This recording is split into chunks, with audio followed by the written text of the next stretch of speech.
갈라디아서 2장 20절 우리 말씀 보시겠습니다. 갈라디아서 2장 20절 우리 너무 잘 아는 구절이죠. 갈라디아서 2장 20절 우리 한음성으로 같이 봉독합니다. 내가 그리스도와 함께 십자가에 못 박혔나니 그런즉 이제는 내가 산 것이 아니요 오직 내 안에 그리스도께서 사는 것이라. 이제 내가 육체 가운데 사는 것은 나를 사랑하사 나를 위하여 자기를 버리신 하나님의 아들을 믿는 믿음 안에서 사는 것이라. 아멘. 내가 죽고 예수로 사는 삶이라는 제목으로 말씀을 증거하고자 합니다. 여러분, 우리 신앙에 있어서 아까 우리 찬양 인도자가 성령 안에서 죄도 죽고 뭐 세상도 죽고 자아도 이기고 했는데, 이 자아, 이 에고, 자아를 어떻게 처리하는가? 이건 여러분 신앙생활에 너무너무 중요한 부분이에요. 그런데 참 안타까운 게 뭔지 아세요? 한국교회 많은 성도님들이 신앙생활을 수십 년 했으면서도 십자가에서 죄 용서받고 십자가 보혈의 공로를 믿으면 구원 얻는다는 내용은 골백 번을 들었는데도 예수 믿고 난 뒤에 자아가 불거져 올라오는 이 옛사람, 자아, 육의 소욕, 에고라고 하는 이 자아를 어떻게 처리하는가에 대해서는 너무 많은 성도님들이 잘 몰라요. 이걸 모르면 승리하는 삶이 안 되는 거예요. 그래서 여러분은 오늘 저녁에 그러니까 우리의 구원을 3단계로 이렇게 말할 때 로마서 1장에서 4장까지는 죄인이 예수 믿어 의롭다 함을 받는 단계, 이걸 칭의, 이 justification이라고 말하는 칭의 단계, 예수님의 보혈의 공로를 믿음으로 받아들이기만 하면 죄 사함 받고 하나님의 자녀 되고 의롭다함을 받고 영생 얻고 이렇게 된 거예요. 예수 생명이 내 안에 들어온 단계예요. 생명이 태동한 단계예요. 이게 칭의 단계예요. 칭의 단계는 로마서 1장에서 4장으로 끝난다는 거예요.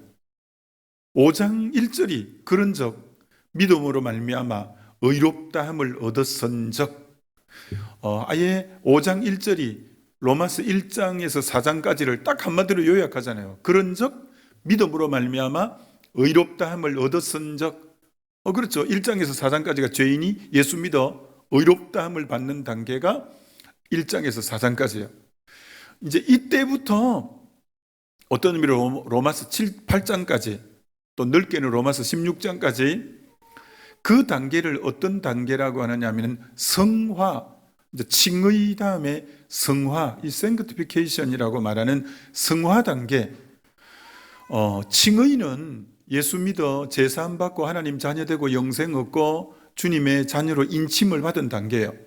성화는 이제 예수 생명이 들어왔으니까 이제는 하나님의 그리스도를 닮아가게 그리스도의 장성한 분량까지 성장해 가는 단계, 주님을 닮아가는 단계, 이 단계를 성화라고 해요. 성화. 근데 성화의 가장 핵심은 두 가지인데, 성화의 핵심은 자아 처리를 하는 거예요. 어떻게 자아를 처리하고, 자아가 처리될 때 그 마음을 성령이 지배하는 거예요. 이게 이제 성화의 핵심이에요. 자아를 처리하고 처리된 자아가 처리될 때 그 안에 성령이 그를 사로잡는 삶, 이게 성화의 삶의 절정이고 핵심이에요. 그래서 여러분들이 여기 신앙생활 오래 대부분 하신 분은 예수 믿어 제사함 받고 구원 얻고 하나님 자녀 된 거, 이거 로마서 1장에서 4장 단계예요. 그거까지만 하려면 로마서 1장에서 4장까지만 써놓으면 되는데 왜 16장까지 써놓았냐는 거예요. 이제는 문제는 구원 얻었는데 하나님의 자녀 됐는데 내 속에 옛사람이 불거져 올라오는 거예요.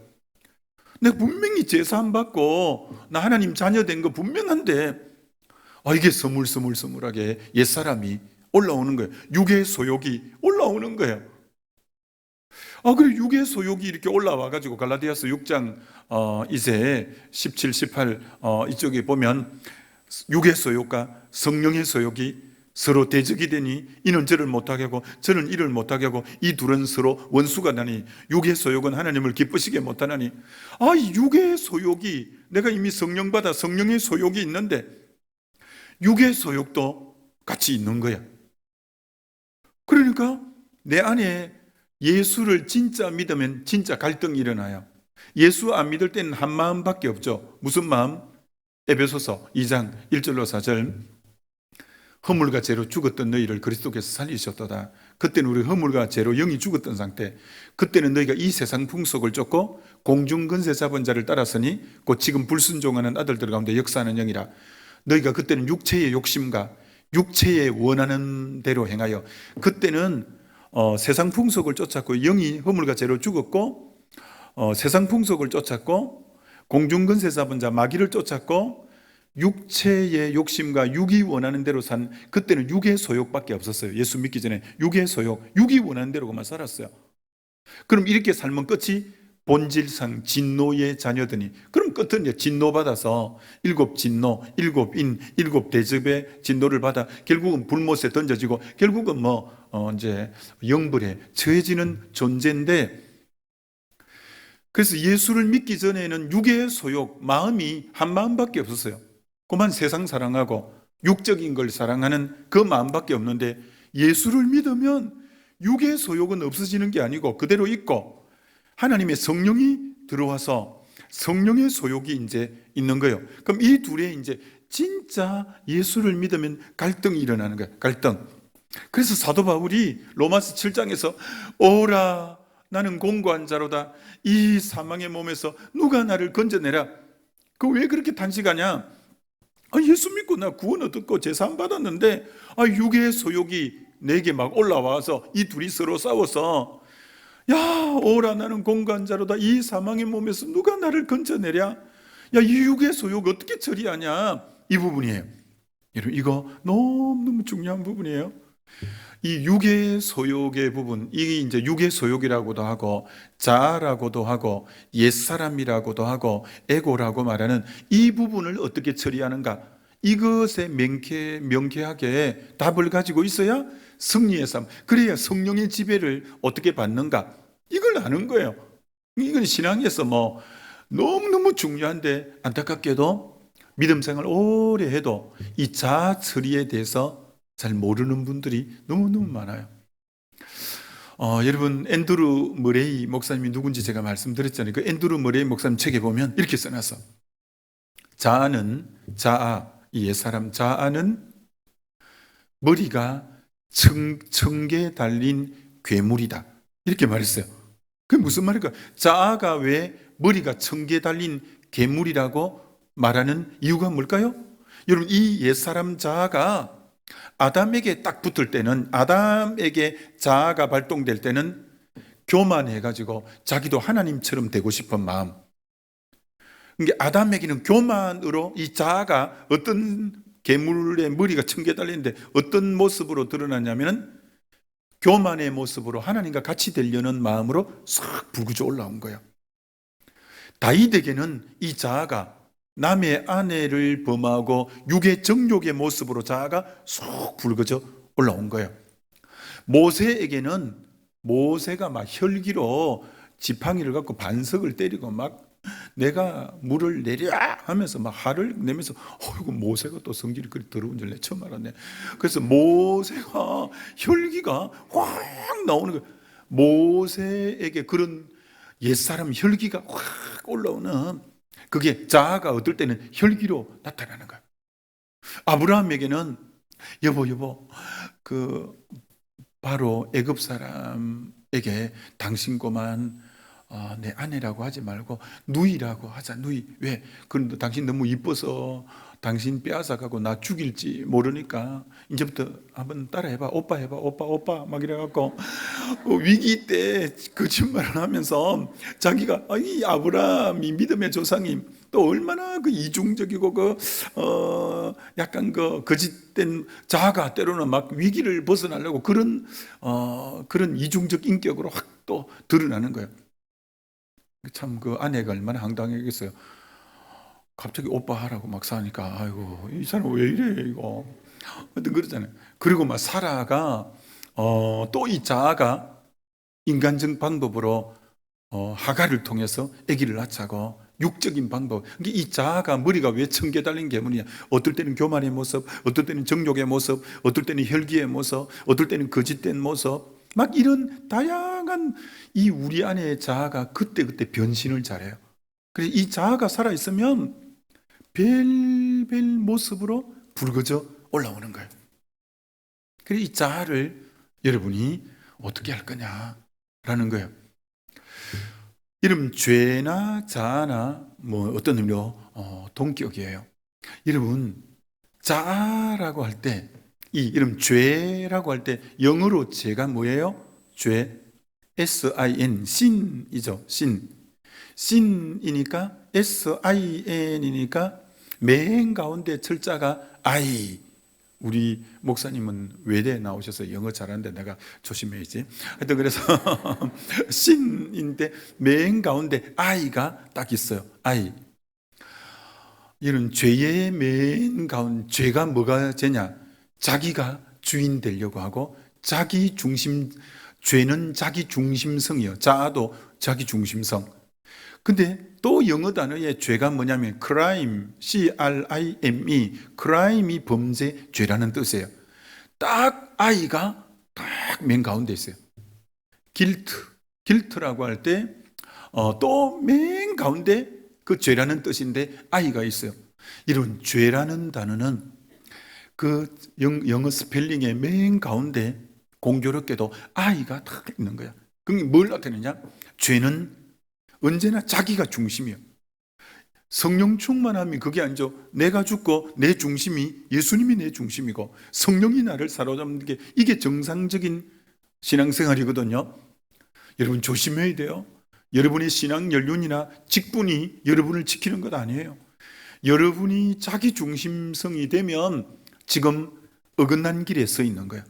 언제나 예수 중심, 성령 중심일 때 이분 영혼은 지금 영이 정상이구나, 영이 건강하구나. 항상 여러분이 여러분을 진단할 때 자기 중심적으로 얼마나 여러분 세상은 자기 중심적인지 사진을 단체 사진 찍어갖고 아이고 잘 나왔네. 그건 자기가 잘 나왔다는 뜻이라. 다른 사람이 눈을 감았든지 이런 거 하등에 신경 안 써도 자기만 잘 나오면 그 사진, 단체 사진은 잘 나온 거요. 얼마나 우리가 알게 모르게 자기 중심적인지 아세요? 철저한 우리는 자기를 이 우주의 중심으로 딱 놓고 모든 걸 주변인으로 생각하는 이 철저한 자기 중심성이 우리 모두에게 있어요.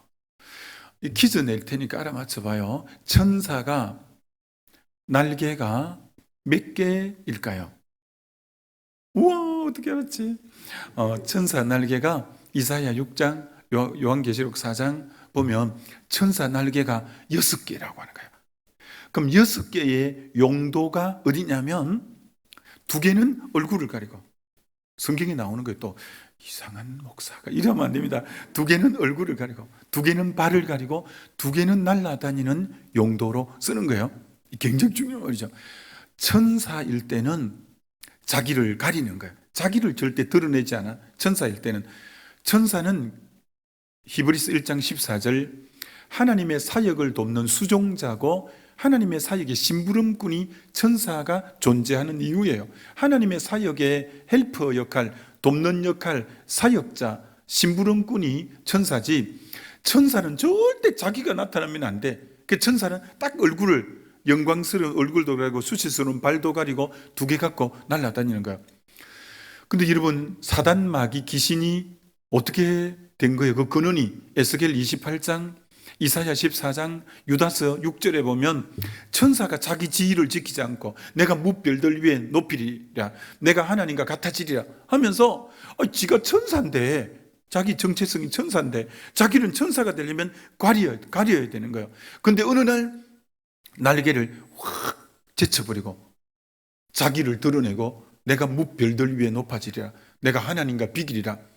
이게 천사가 언제 마귀가 됐냐면, 그렇게 헌신적이고 그렇게 충성돼도 자기를 가릴 때는 언제는 천사예요. 근데 자기를 드러내기 시작할 때 마귀가 된 거예요.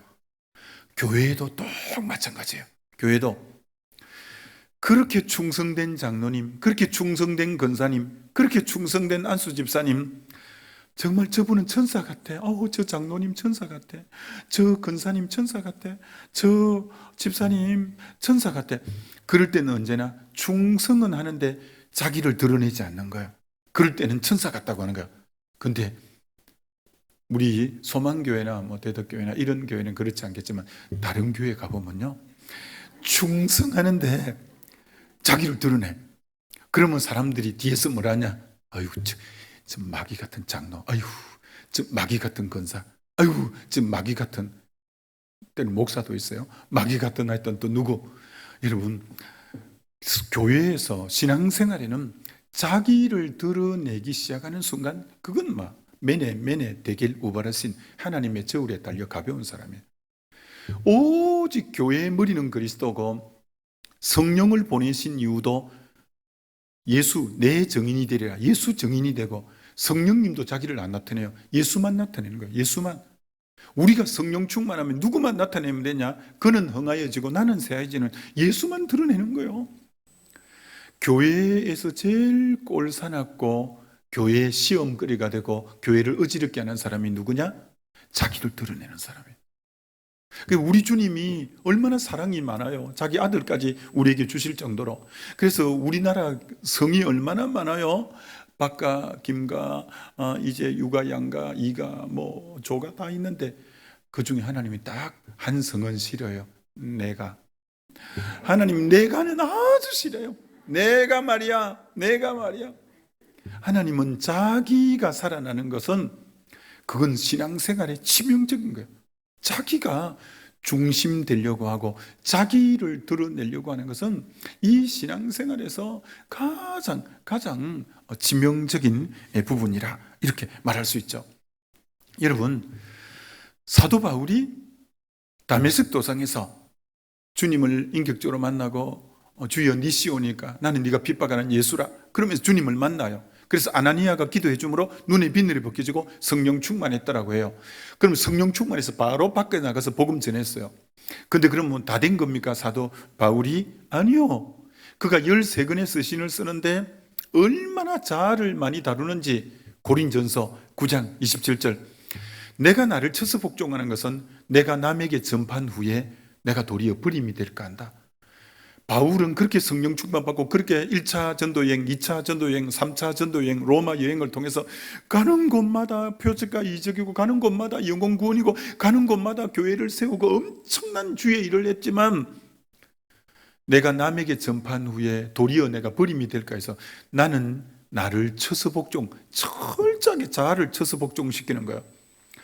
그리고 고린도후서 1장에서는 내가 아시아에서 살 소망까지 끊어지고 사형 선고를 받은 줄 알았노라. 아시아에서 사도 바울이 그때 인생 끝인 줄 알았어요. 살 소망까지 끊어졌다고 했어요. 그리고 사형 선고를 받은 줄 알았대요. 그럼 왜 그렇게 아시아에서 바울이 코나에 몰렸냐면 그 엄청난 어려움을 만났을 때 성령이 딱 깨닫게 하는 거예요. 이렇게 말합니다. 고린도서 1장에 아시아에서 살 소망까지 끊고 사형 선고를 받은 줄 알았는데 이는 자기를 의뢰하지 말고 죽은 자를 살리신 하나님만 의뢰하게 하려 하심이라. 사도 바울이 어느새 자기를 의뢰한 거예요. 바울이 정말 스펙이 뛰어난 사람이잖아요. 바리새인인데 그 당대 바리새인이 약 5,000명에서 6,000명 정도 엘리트 그룹이 바리새인이에요. 그리고 바리새인 중에 뽑은 사람이 가말리엘 문화의 최고 학문을 한 그 중에서도 엘리트인 바울이에요. 그 중에서도 로마 시민권을 가진 사람이에요. 베냐민 지파, 히브리인, 정통 유대인, 율법에 흠이 없는 자, 정말 대단한 분이에요. 그러다 보니까 그가 그렇게 복음 전하다가 자기도 모르게 어느새 자기를 신뢰한 거예요. 그러니까 아시아에서 살소망까지 끊어지고 사형 선고를 받는 것처럼 코나에 몰렸는데, 그때 성령의 음성이 딱 들리기를, 이는 자기를 의뢰하지 말고 죽은 자를 살리신 하나님만 의뢰하게 하려 하십니다. 그렇게 자기 의뢰하는 거 하나님이 너무 안 좋아하는 거예요. 그래서 매 순간 여러분은 주님 앞에 손들고, 하나님 나는 아무것도 아니에요. 저는 늘 우리 성도들도 그렇게 기도해 달라고 했고, 또 그렇게 지금도 대표 기도할 때 우리 목사님이, 제가 그렇게 가르쳤어요. 그렇게 기도해 달라고. 우리 목사님은 포도나무에 달려있는 가지인 줄 알고, 주님 떠나서는 스스로 아무것도 할 수 없는 줄 알고, 매 순간 주님에게 붙어있는 목회자가 되게 하시고, 매 순간 주님의 품을 파고드는 목회자가 되게 하시고, 자기 스스로는 아무도 아님을 시시각각으로 자각하고, 주님 아니면 안 되는 줄 알고, 매번 주님만을 의지하고 주님 앞에 의지하고 주님의 품에만 안기는 그런 목회자 되게 해 주옵소서. 그 기도만 해달라는 거예요. 그 기도만. 자기는 아무것도 아님을 늘 매 순간 자각하고 주님을 늘 기대고 의지하는 그런 주의 종 되게 하옵소서라고 기도하는 것처럼, 마찬가지 저만 가지고 여러분 나무입니까? 그렇지 않고 우리도 주님의 포도나무 가지, 너희는 가지고, 주님은 포도나무가 아버지는 농부잖아요. 너는 나를 떠나서 나 떠나는 순간부터 아무것도 할 수 없어. 스스로는 아무것도 아니야. 그리고 우리는 주님과 연합하지 않고는 아무것도 아닌 존재예요. 여러분, 전 주일날 5번 설교하고, 요새 은혜의 동산에서 6번까지 설교하고 하는데, 여러분 설교가 묘해요. 1부 예배 때 은혜가 됐다고 2부 예배 때 은혜가 되라는 법은 없어요. 내가 몇 번 당했잖아요. 1부 때 너무 은혜스러운 거야. 너무, 알잖아요. 설교해보면 알거든요. 너무 은혜스러워. 그럼 2부도 잘 될 줄 믿고 빡 갔는데 냉랭하고, 설교가 꼬이고 안 풀려 잘. 그럼 내가 몇 번 그거 당하고는 정말 정중은 매 1부에 다르고 2부에 다르고 3부 다 다르잖아요. 늘 가서, 미리 가서 무릎 꿇는 거죠. 아버지, 이 시간 또 이 귀한 영혼들에게 필요한 은혜를 주셔야 됩니다. 하나님, 제가 익숙함으로 하지 않겠습니다. 경험으로 하지 않겠습니다. 이 시간에 주실 은혜는 이 시간 주세요라고, 또 주님 앞에 아무것도 할 수 없다고 매달릴 때 은혜를 덧입어서 간절히 설 때만이 은혜가 되는 거예요. 그렇지 않고 1부 때 은혜스러웠다고 2부 때 은혜스러운 법 없어요. 2부 때까지 은혜스러웠다고 3부 때 은혜스러우라는 법 없어요. 3부 때까지 은혜스럽다고 4부 때 은혜스러우는 법이 없어요. 매 순간 설 때마다 주님 앞에 자기를 부인해요. 아버지, 익숙함으로 하지 않겠습니다. 경험으로 하지 않겠습니다. 익숙함으로 안 할 테니까 지금 은혜 지금 주세요. 주님 도와주세요. 불쌍히 여겨주세요. 저는 가집니다. 주님 힘 안 주시면 아무것도 못해요. 주여, 은혜를 부어달라고 간절히 부르짖고 설 때만이 그때 은혜를 주시는 줄 믿습니다. 이런 목회를 이제 여러 해 했기 때문에 이제는 경험 갖고 통밥으로 아니요. 매 순간 주님에게 매달리지 않으면 안 되는 존재가 저와 여러분인 줄 믿습니다. 언제까지? 은퇴하는 그날까지. 아니 주님 부르시는 그날까지. 전 이렇게 기도하고 있어요. 하나님, 은퇴하더라도, 은퇴 전이라도 세 가지를 항상 기도해요. 하나님, 존영을 잃지 않는 인생이, 존귀와 영광을 잃지 않는 인생이 되고 성령과 동행하는 인생이 되고 끝까지 쓰임받는 인생이 되게 해주옵소서. 그게 성경을 읽으면서 하나님의 사람들이 중간에 존영을 잃어버리는 분들이 너무 많아요. 그렇게 전반부는 우시아 왕 같은 경우도 전반부에 그 그렇게 주님과 동행하며 스가랴가 하나님의 묵시를 밝히 하는 스가랴가 사는 날 동안 그가 하나님 보시기에 형통하고 주님 앞에 쓰임 받다가 하나님의 묵시를 밝히 하는 스가랴가 나이가 많아서 먼저 죽고 이제 그때부터 왕이 교만하여 제사장문이 들을 수 있는 제사를 자기가 들었다가 이마에 문둥병이 발하고 그래서 별궁에서 홀로 썰서이 아무도 기이 여기는 사람이 없어요. 존영을 미리 다 잃어버린 거야. 하나님 늘 겸손하고 늘 주님에게 붙어 있어서 존영을 끝까지 잃어버리지 않는 인생이 되게 하시고 끝까지 성령과 동행하는 인생이 되게 하시고 끝까지 주님 앞에 쓰임받는 인생 되게 해 주옵소서. 두렵고 떨림으로 기도해야 그렇게 될 줄 믿습니다. 이건 목회자뿐 아니라 여러분도 마찬가지예요. 여러분도.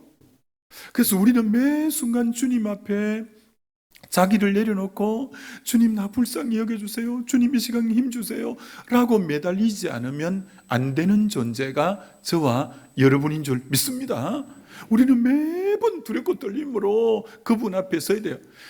그래도 사도 바울이 믿었지 못해서 하나님 어떻게 했냐, 너 너무 받은 묵시가 너무 크고 받은 은혜가 너무 크다, 삼층천까지 갔다 와서 내가 안 되겠다, 너에게 육체의 가시를 딱 그에게 박아 놓았어요.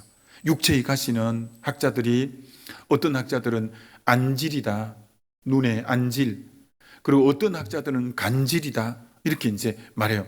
둘 다 안 좋은 거예요. 아니 복음 전하러 온 사방을 다니는 거가 늘 눈 뒤반티 돼갖고 눈곱이 끼어있고 벌거 해갖고 예수 믿으세요 하면 아이고 지나 좀 그러지 막 이렇고 어떻게 그래요. 하여튼 안질이라도 여러분 안돼 이렇게 하고 찌그리 살면서 이렇게 하면 얼마나 은혜가 안 되겠어요.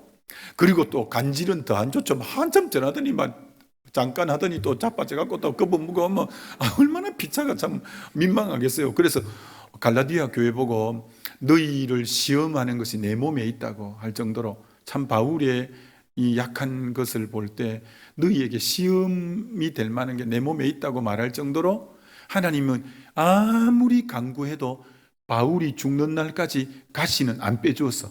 안 빼준 거예요. 안 빼준 대신 약함으로 내 능력이 너에게 머무른다 했어요. 그리고 약함으로 네가 강하고 약함으로 네가 온전하고, 그래서 나중에 깨닫고 약함을 자랑했어요. 여러분, 여러분의 영성이 언제 진짜 귀하냐면 약함을 자랑하는 단계까지 가면 여러분은 굉장히 귀한, 이제 약함도 자랑거리가 돼요. 이제 얘는 목회자 아닌지 하여튼 여러분도 그래요. 약함이 자랑이 되는 거예요. 그러니까 저에게는 약함이 진짜 자랑이 된다니까요. 약함이. 제가 많은 교회 목회자들 앞에 서면 목회자들이 위로를 많이 받아요. 왜? 제가 예를 들어서 서울대 나오고 미국 가서 학위 받아 와서 그래갖고 목회자라면 나 잘났네 진짜. 와, 나도 저렇게 스펙 좋으면 나도 저런 큰 교회 할 건데 이런 거 아니겠어요?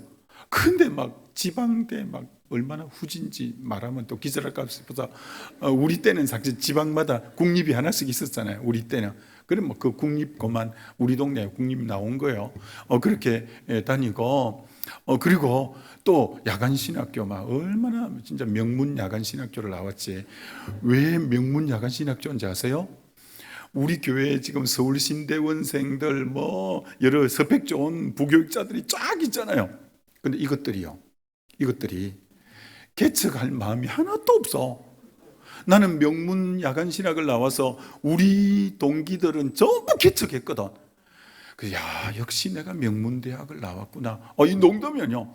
어떻게 된 판지 서울 신학은 개척 정신을 하나도 못 심어줘. 근데 내가 나온 이 명문 신학교는 모두에게 개척의 마음을 심어준, 정말 농담이 아니라니까. 이거 너무 좋은 신학교야.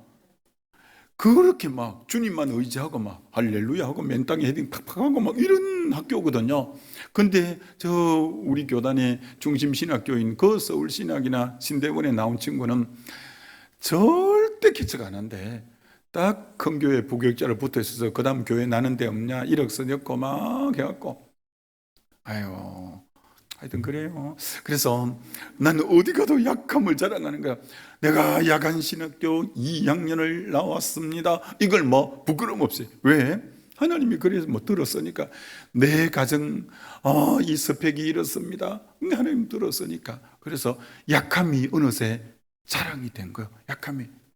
약할 때 이 강함이 유지되고, 약하니까 주님 앞에 내가 한시도 기도 안 하고는 못 견디니까 내가 스펙 좋으면 굳이 그렇게 뭐 기대고 했겠어요?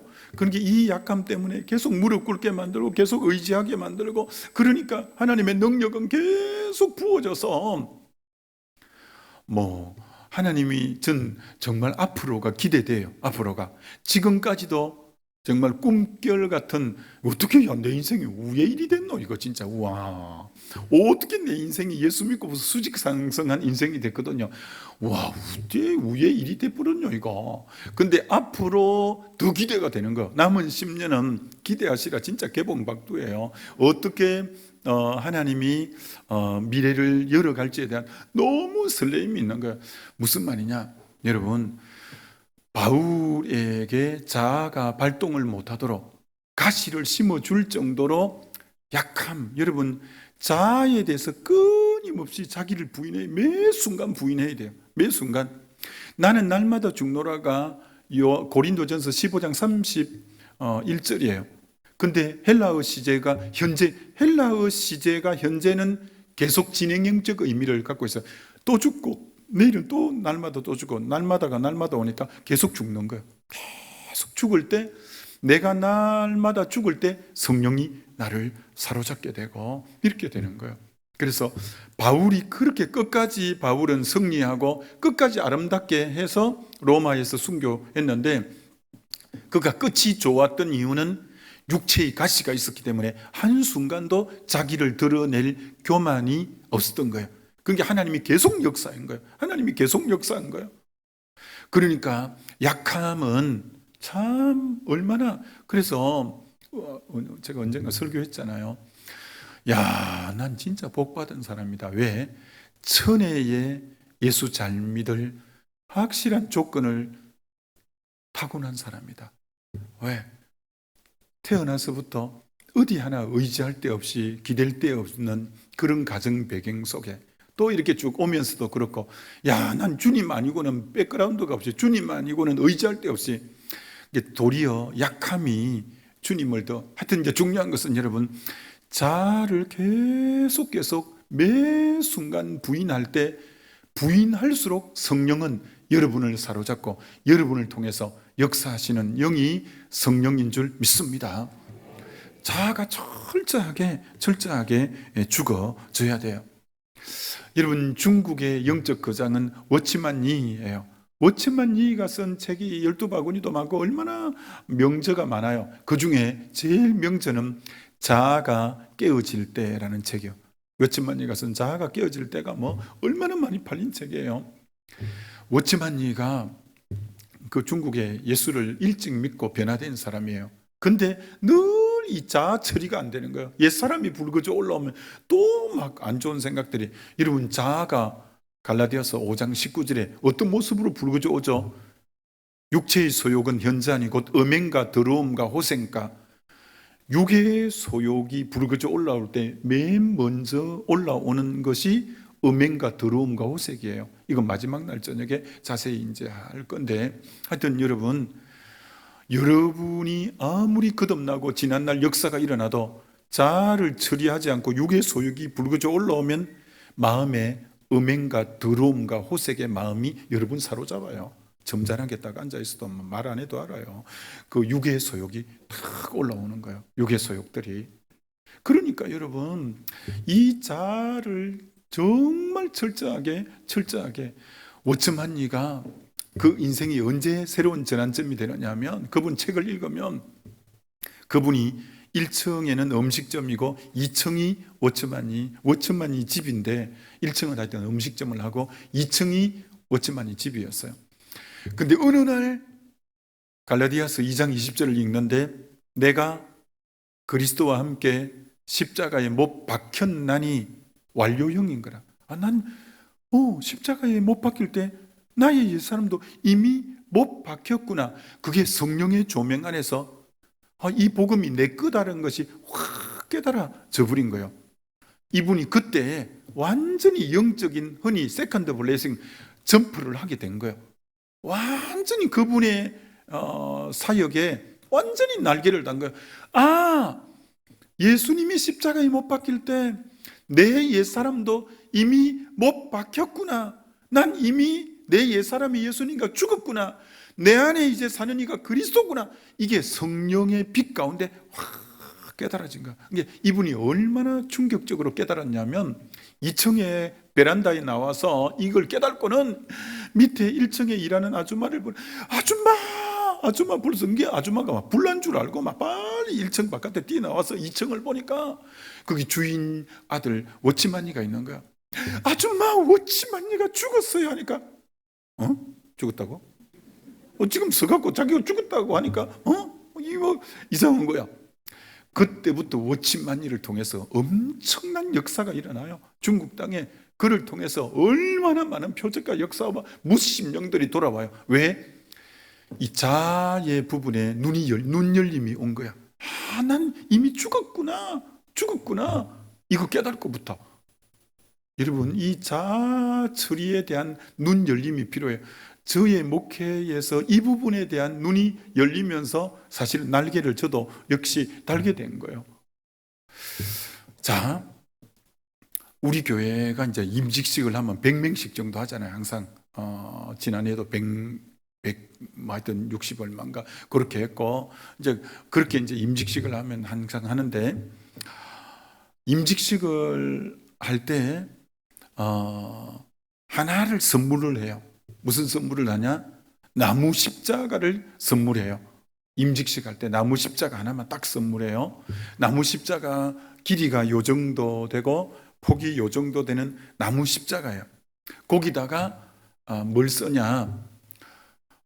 나도 예수와 함께 죽은 십자가. 하여튼 예수만 죽은 게 아니라 나도 죽은 십자가라고 써서 자기 임직자들의 집에 문을 열고 딱 들어가면 거실 제일 잘 보이는데 십자가가 딱 걸려 있어요. 우리 교회는. 그리고 거기 보면 나도 예수와 함께 죽은 십자가.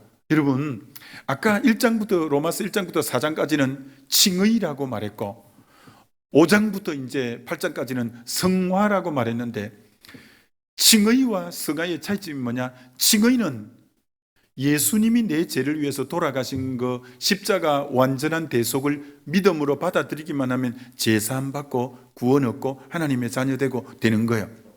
성화는 그거 아니에요. 성화는 갈라디아서 6장에 우리가 그리스도와 함께 죽었고 그리스도와 함께 장사되었고, 그 로마서 6장에 나와요. 로마 6장에 우리가 그리스도와 함께 죽었고 십자가에 죽었고 함께 장사되었고 함께 부활했다고 하면서 이미 성화 단계에 우리는 그런 게 오늘날 얼마나 아까 많은 사람들이 앞에 부분에 예수만 믿는 거야. 예수만 십자가에 못 박힌 걸 믿는 거야. 그러나 성화의 예수님은 나도 예수와 함께 죽은 십자가가 우리가 믿는 십자가인 줄 믿습니다. 그럼 아멘 안 하는 분 아직 뭔 말인지 모르겠다 이 말인데, 다시 말합니다. 오늘 얼마나 많은 그리스도인들이 예수만 덩그렇게 십자가에 못 박혀서 성화 그림도 다 그렇고 맥없이 이렇게 죽어 있는 그 그림, 그런 이제 끝만 있는가? 예수만 나 위에 죽은 거. 근데 성화에서 로마서 6장에는 우리가 예수와 함께 십자가에서 죽었고 우리가 함께 예수와 함께 장사 지냈고 그럴 때 우리가 함께 그리스도와 산다는, 나도 예수와 함께 죽은 것이 성화의 핵심인 줄 믿습니다. 내가 죽은 거예요. 예수와 함께 죽은 거예요. 그래서 이 부분에 대해서 그럼 다시 한 번만 더 짧게 말하고 이 부분은 그만 지나갑니다. 이것만 갖고 좀 깊이 사실은 얘기해야 된다. 이건 그만. 아까 칭의 부분에도 예수가 나를 위해 대속해서 죽은 것을 그대로 믿음으로 받아들임으로 내가 제사함을 받잖아요. 그걸 믿음으로 받아들이는 거지 다른 방법으로 내가 하는 게 아니잖아요. 예수가 내 죄를 다 전가했고 그분이 나 대신 저주받고 심판받아 죽었고 그분이 그래서 제 문제를 처리하고 부활했기 때문에 그것을 이제 내 죄를 전가하고 처리했다고 믿음으로 받아들임으로 내 죄 사함을 받음을 인정하고 확인하는 거잖아요. 마찬가지예요. 자아가 주님과 함께 죽었다는 것도 어떻게 성화 부분도 받아들이느냐, 방법은 똑같은 거예요. 예수님이 내 죄만 가지고 간 게 아니라 내 자아까지도 십자가에서 처리했음을, 나도 저 십자가에 같이 죽었다는 것을 믿음으로, 죄사함의 십자가도 믿음으로 받아들임으로 제사함 받는 것처럼, 성화에서 나도 같이 그리스도와 함께 죽었다는 것을, 그 십자가를 볼 때마다 나도 같이 죽었다는 걸 믿음으로 그대로 받아들임으로 내 자아가 죽고 내 안에 예수만 살고 성령이 나를 지배하는 줄 믿습니다. 자, 갈라디아서의 십자가가 3번 특별히 나오는데, 그 십자가는 죄 문제에 대해서 하나도 말하지 않아요. 전부 자아 문제만 말해요. 자, 들어보세요. 갈라디아서 2장 20절, 갈라디아서 2장 20절, 내가 그리스도와 함께 십자가에 못 박혔나니 그런즉 이제는 내가 산 것이 아니요 오직 내 안에 그리스도가 사는 것이라. 자, 여기 죄 문제는 하나도 안 나와요. 자아만 다루는 거예요. 내가가 내 옛사람이에요. 그리스도와 함께 십자가에 못 박혔나니 그런즉 이제는 내가 산 것 아니요 내 안에서 그리스도가 사는 것이라. 그럼 내가 어디에 못 박혔냐? 십자가에 못 박혔대요. 자, 그 다음 갈라디아서 5장 24절, 예수 그리스도의 사람은 육체와 함께 정과 욕심을 십자가에 못 박았느니라. 또 십자가의 육의 소욕을 다른 표현으로 정과 욕심이에요. 정과 욕심 또한 십자가에 못 박았노라. 그 다음 갈라디아서 6장 14절, 내가 세상에 대해서 십자가에 못 박히고 세상도 십자가에 못 박혔다. 이 육의 정욕이 활동하는 공간이 세상이에요. 세상을 사랑하고 세상과 부치되고 세상을 사랑하는 건데, 이 세상도 십자가에 못 박았다는 내용이 갈라디아서 6장 14절이에요. 그러니까 보세요. 갈라디아서 2장 20절 십자가가 나오는데 제 문제를 다루는 게 아니라 내가 옛사람을 다루고, 갈라디아서 5장 24절도 정과 욕심이 십자가에 못 박혔다면서 여기도 제 문제를 다루는 게 아니라 자아의 다른 표현인 정과 욕심이 십자가에 죽었다는 거고, 그 다음 또 세상이, 자아의 활동 무대인 세상이 십자가에 못 박혔다. 그러니까 전부 갈라디아서의 십자가는 죄를 다루는 게 아니라 십자가는 전부 자아 처리하는 용어로 십자가를 말하는 거야. 근데 얼마나 그동안 여러분이 십자가 하면 거의 대부분이 제 문제 해결해 주는 용도로만 생각하는 분이 대부분인 거라. 그게 한국교회가 가르친 십자가예요. 그러나 그건 50점밖에 안 돼요. 제 문제 처리한 십자가는 50점이고 자아를 처리해 준 십자가로 나머지 십자가는 그 용도로 나오는 거예요. 그러니까 십자가 하면 오늘부터 여러분은 십자가의 용도가 뭐지?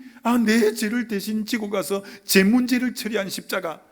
두 번째, 내 자아, 옛사람을 같이 주님과 함께 십자가에 같이 못 박히게 하고 자아를 처리해 준 십자가. 십자가는 제 문제와 옛사람 자아를 믿음으로 처리해 준 것이 십자가인 줄 믿습니다. 그거 여러분이 굉장히 귀한 말씀이에요. 그래서 출애굽해서 가나안 땅까지 들어가는 게 마치 세상에 나와서 천국으로 들어가는 걸 묘사하는 것이잖아요. 십자가가 2번 나와요. 출애굽해서 요단강에 저 가나안 땅 들어가는데 십자가 처음에 어디 나와요? 출애굽기 12장에 유월절 피를 통해서, 그게 십자가 유월절 어린 양이라고 요한복음 1장 29절에 하는 것처럼 그 유월절 어린 양은 예수의 십자가를 나타내잖아요. 우리 죄를 위해 돌아가신. 그래서 애굽에서 나올 수 있는 유일한 방법은 예수의 어린 양 피로 인해서만이 여러분 애굽에서, 세상에서, 죄악에서 나올 수 있는 줄 믿습니다. 그 다음 나왔는데 이제 출애굽했는데 광야에서 불평하고 원망하고, 그래서 불뱀이 물어 죽이잖아요. 원망할 때. 그때 불뱀에서 노임받는, 사함받는 그 독에서 벗어나는 것이 노뱀을 높이 달아라고 민수기 21장에 말하고, 노뱀을 쳐다본 적 살리라. 이미 이 사람들은 유월절 피를 경험한 사람이잖아요. 그런데 불평하고 원망하는 자아가 살아난 거잖아요. 자아 때문에 불뱀이 물은 거잖아요. 여기서 해결되는 것도 노뱀도 십자가를 나타낸 거예요. 그러니까 십자가는 2가지 영역이에요. 제 문제 처리하는 것과 옛사람 처리하는 것, 자아 처리하는 것. 오늘부터 여러분은 주님의 십자가 할 때마다 딱 명심해야 될 게, 저 십자가는 내 죄 문제 처리했고, 저 십자가는 내 옛사람, 육의 소욕, 내 자아를 처리한 것이 십자가다. 이렇게 믿고 믿음으로 받아들이게 되시기를 주의 이름으로 축원합니다. 이 굉장히 중요한 진리예요. 아무 데서나 못 듣는 진리예요. 정말이에요. 아무 데나 들을 수 없는 진리예요. 제가 애틀란타 가서 집회를 했는데, 거기 이제 뭐 신학생들 하고 여러 이제 참석했는데, 집회를 마치고 나한테 와서, 야, 한국에도 이렇게 설교하는 목사님 계시네요. 자기가 늘 안타까운 것은 왜 미국의 목사님들은 이 성화 부분의 자아의 부분을 그렇게 다루는데 한국의 목사님을 통해서 이 자아 처리하는 설교를 자기는 들은 적이 별로 없대. 근데 우리 유 목사님이 어떻게 그 자아 처리 부분을 이렇게 명쾌하게, 미국에서는 자기가 자주 들었대. 근데 한국에서는 자아 처리에 대한 부분을 얘기해 주는 분이 없는데, 우리 한국에도 이런 목사님이, 하여튼 그분이 뭐 그랬어요. 그렇단 뭐 이거죠 뭐. 근데 뭐 그래요. 그런 게 사실은 중요하단 말이에요. 이게 너무너무 중요한 거예요. 그래서 여러분이 십자가를 이제부터 볼 때마다 내 죄 문제를 처리했던 십자가뿐 아니라 내 자아를 그리스도와 함께 못 박은 십자가로 믿게 되시기를 주의 이름으로 축원합니다. 그 주님의 십자가를, 그게 앤드루 머리는 이렇게 말했어요. 아침에 딱 일어나면, 아침에 여러분 눈을 뜨면 어떻게 하냐? 아침에 눈을 딱 뜨면 중보기도니 뭐 무슨 기도니 하지 말라는 거예요. 주인 교체 의식 먼저 하라는 거예요. 주인 교체. 그게 무슨 말이냐? 주인 교체 의식을 먼저 하라는 말이, 아침에 딱 눈을 떠서 맨 첫 번째 예배당에 가서 주의 얼굴을 구하면서 기도할 때, 주님, 여러분이 신학적으로는 영접을 한 번만 하면 그가 나를 버리지 않고 그가 나를 떠나지 않기 때문에 히브리서 13장 5절에 그분은 한 번 들어오시면 나를 내가 조금 기분 나쁘다고 또 떠나갔다가 나 간다 하고 이런 분은 아니잖아요. 한 번 내 안에 들어오시면 나를 버리지 않고 나를 떠나지 않고 세상 끝날까지 함께 하시는 분이잖아요. 그러나 어떤 의미로 신학적으로는 한 번만 들어오시면 안 떠나는 분이지만 인격적으로는 매 순간 영접해야 돼요. 인격적으로는 무슨 말이냐? 아침에 눈을 딱 뜰 때, 주님, 난 이미 저 십자가에 내 옛사람은 죽었음을 인정하고 고백합니다. 주님, 내 마음의 왕자에 이 시간 주님을 인격적으로 받아들입니다.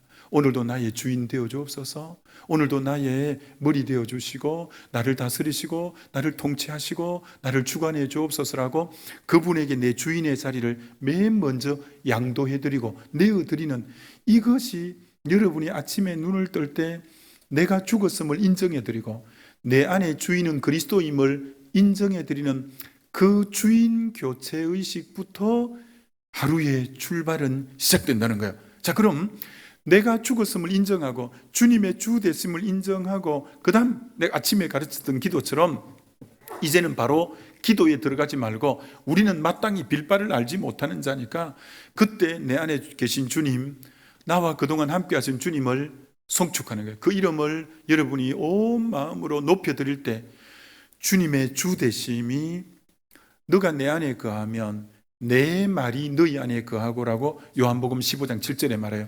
그럼 주님의 말씀이 여러분에게 생각난다든지 주님 말씀을 주셔요. 주님을 찬양하고, 이제 먼저 그런 게 주인 교체 의식을 하고 나서 주님을 마음껏 송축할 때, 나의 주인 되신 그분을 송축할 때 주님이 내게 성령 안에서 주시는 마음들이 있어요. 그러면서 여러분의 기도를 아침부터 풀어가는 거예요. 성령이 주시는 마음을 따라 기도를 해가기 시작하는 거예요. 그럴 때 여러분이 영을 쫓아 기도하는 그 기도도 잘 되어지는 역사가 여러분 안에 일어나게 되는 줄 믿습니다. 여러분, 성 어거스틴은 기독교 기독교 역사 속에 삼위일체 교리를 확립하고, 어거스틴이 한 업적은 이 기독교의 역사에 엄청납니다. 어거스틴이. 근데 여러분이 알다시피 어거스틴이 과거가 청소년기에 얼마나 방탕하고, 그래서 사생활을 놓고 늘 술집에 다니고 만이교에 빠지고 뭐 사생활까지 다 놓고 술이 만취가 돼서 자기 어머니 모니카가 그렇게 기도하는데 옆구리를 발로 툭 차고, 개망나니 중에 그런 개망나니가 없었던 이가 여러분 이 어거스틴이에요. 그래서 그렇게 성전에서 울고 있는 그 이제 목사님이 다가가서 눈물로 기도하는 자식은 결코 망하는 법이 없다고 그때 그 말이 나온 거예요.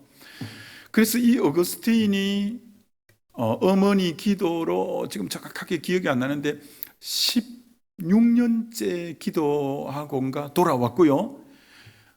그리고 모니카의 남편은 18년째인가 돌아왔어요. 이게 참 이 어머니 모니카는 자식 개망나니 같은 자식이 주님 앞에 돌아오고 그 남편이 돌아오는데 16년에서 18년 정도 눈물로 그렇게 기도했어요. 근데 결국은 돌아왔는데 이 어거스틴이 얼마나 그래서 그 앞에 세인트 성 어거스틴이라고 부르잖아요. 이 어거스틴이 완전히 변화됐잖아요. 완전히 변화됐는데 그런데 이가 이제 변화되어서 완전히 새 사람이 된 거예요. 그런데 지난날 술집 자기들이 즐겨 찾던 술집 앞으로 이제 지나갈 일이 생겼는데 그때 그 아가씨들이 욱 나와서 오빠 막 이렇게 했어. 그때 어거스틴이 뭐라고 말했는지 아세요? 너는 너로되 나는 내가 아니로다 이랬어요. 참 여러분, 너는 너로되 그 이제 아가씨들은 계속 그 아가씨잖아요. 너는 너로되 나는 내가 아니로다.